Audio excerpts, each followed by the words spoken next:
Today we visit with Vermont's version of Johnny Appleseed, but instead of trees, this woman plants pollinator gardens. We've profiled her work previously on the program, but today she's in studio to give us tips for making your yard a pollinator paradise.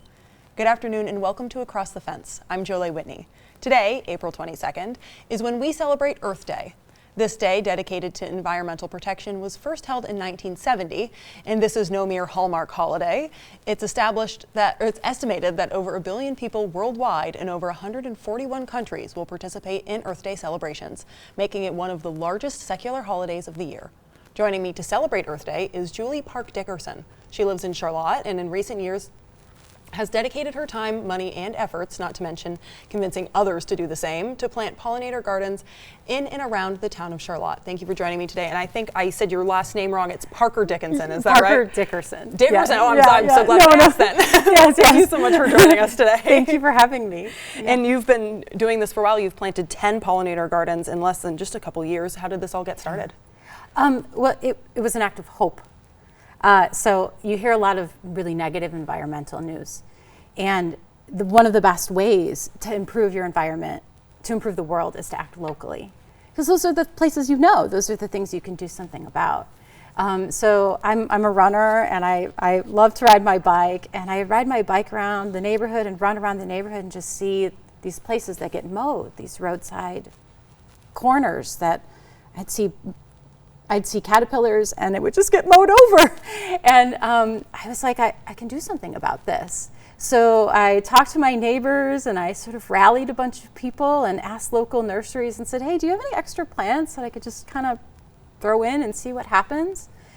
And it started at the Quinlan Covered Bridge with what I thought was a small spot, but really wasn't. It turned out to be a huge garden. And all these nurseries kept giving me plants and neighbors giving me donations, and it just became this beautiful garden. And then you started noticing all these other spots. And so neighbors started coming to me and saying, hey, what do you think about this corner? Or what do you think about this corner? And it just kind of spiraled. And I'm also a teacher, so it was a really easy stretch at school to just get the kids out and learning about pollinators too. Because we often so much focus on honeybees and we focus on the monarchs so much that we forget to see the little things that are local.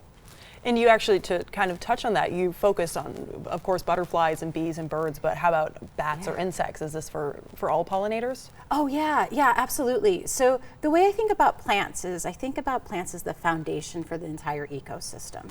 And insects are just an extension of those plants.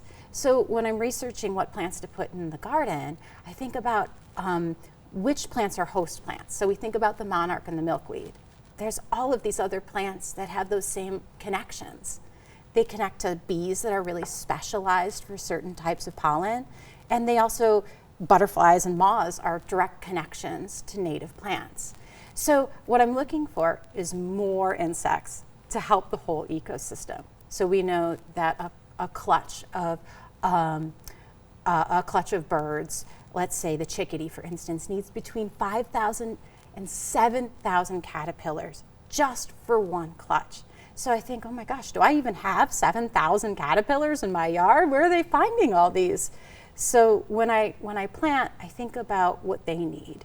But it goes far beyond that. I've seen bears, I've seen bobcats, I've seen deer, turtles. So all of these creatures come because the native plants are really the foundation for everything else. And that also includes some trees. So I'm including trees in some of these pollinator gardens this year as well. Oh yeah, like what kind of trees are you including? Oh, river birch is a really great tree that will host pollinators and allows them to overwinter. So we have butterflies and moths that are going to overwinter in these trees, and then in the leaves as well. And then they're going to be able to visit these gardens for nectar and pollen. Yeah, like you said, trying to cover a whole host of animals coming to the... Yes, exactly. So it's kind of like my version of rewilding my neighborhood in East Charlotte. A pollinator Snow White, so to speak. Yes, exactly. And so we visited you on Across the Fence last year, I believe, when you were trying to build, or not trying, but successfully building a pollinator garden in an overgrown lot. Can you tell us about how that project went? Oh, sure. So a lot of the land in Vermont is privately owned. And there's just these corners that we see that get maintained by towns. So really it was me saying, hey, there's this really public lot that nobody's using. It belongs to somebody. Let's do a public-private partnership where people can enjoy this space. And it makes a connection between one person's garden and another person's garden where usually there isn't anything. There's no flowers. So it was really just saying, hey, this isn't being used for anything. Let's make it part of our ecosystem again by planting some natives. And what's great is all these organizations in Charlotte came together. So Lewis Creek Association came, Sustainable Charlotte, our folks from our energy and conservation committees came. So it was really a community effort. And then Horsefords gave plants, Red Wagon gave plants. There were just all of these wonderful people who said, this is a value to us. And so that was the last one I've put in, and that was the 10th one. So now we're in maintenance mode. Quite a portfolio, though. Yes. And each of them have a different site. Each of them have different features. So that one in particular really has three witch hazels, which are some of the earliest blooming trees. So we see blooms on them in February. So cool. And you talked about this obviously is a huge community effort. Is this something that other communities in Vermont or nationwide, is that something they could do as well? Absolutely, and I think it has been done. You know, we see lots of Rotary clubs doing things like this. I think the important thing is just to remember to include those native plants, those plants that are usually found in your area, and make a connection to butterflies and moths and bees. You can see them in Jericho, for instance. Jericho has a great pollinator garden. It's not isolated to me. It's just, I think it's like a national movement. You know, we see it in other countries too.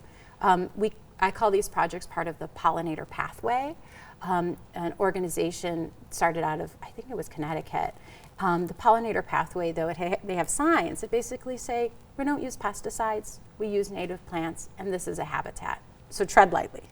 Yeah, that's lovely. Yeah. And so let's talk about some of the features of your pollinator gardens. Let's start. We have a couple plants here in studio. Yes. Tell me about the Culver's root. Oh yes. So I have Culver's root. It's right here. This one here. Yes. Yeah. So what I love about this, and this came from Red Wagon, and it's a fantastic plant that's actually endangered.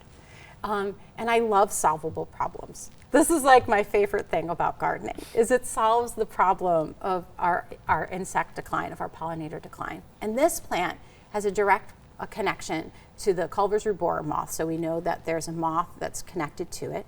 And moths are actually one of the most effective pollinators. They're 80% more effective than bees, which is new research, which is great.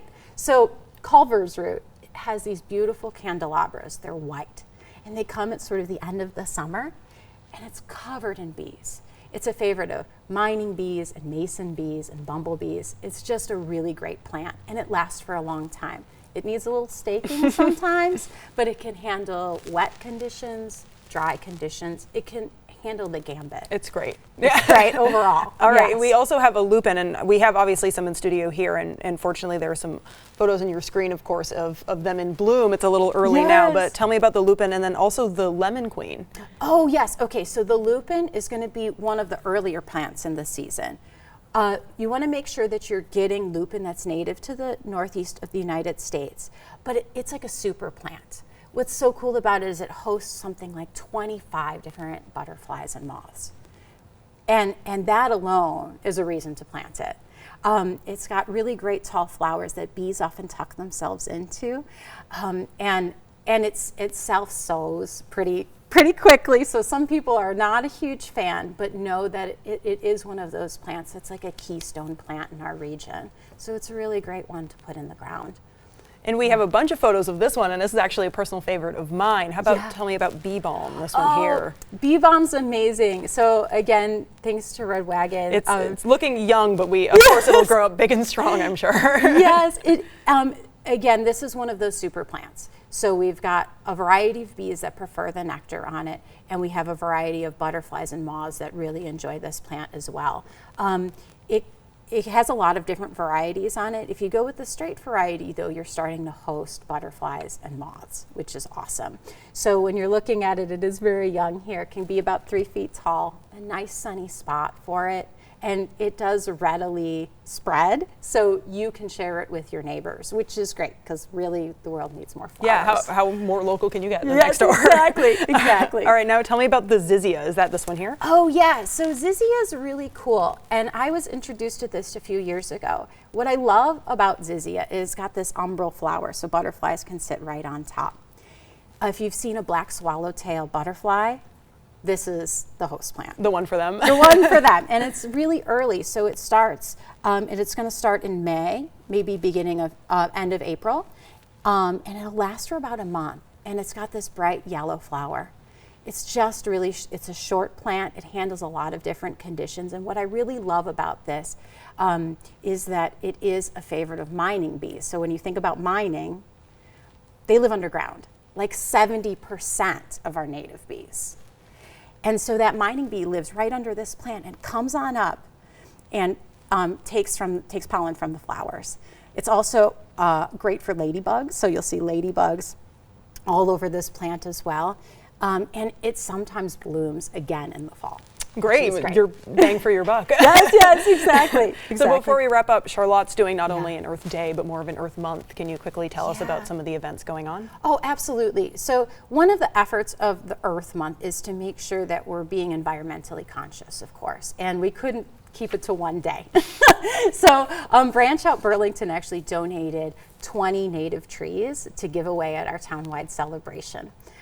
We also have a repair cafe that's happening. So instead of throwing away something where the zipper doesn't work anymore, you can go and get things like that fixed. That includes furniture and and we have woodworkers there, which are very helpful for things like that. That's great. So there's a lot of different events happening.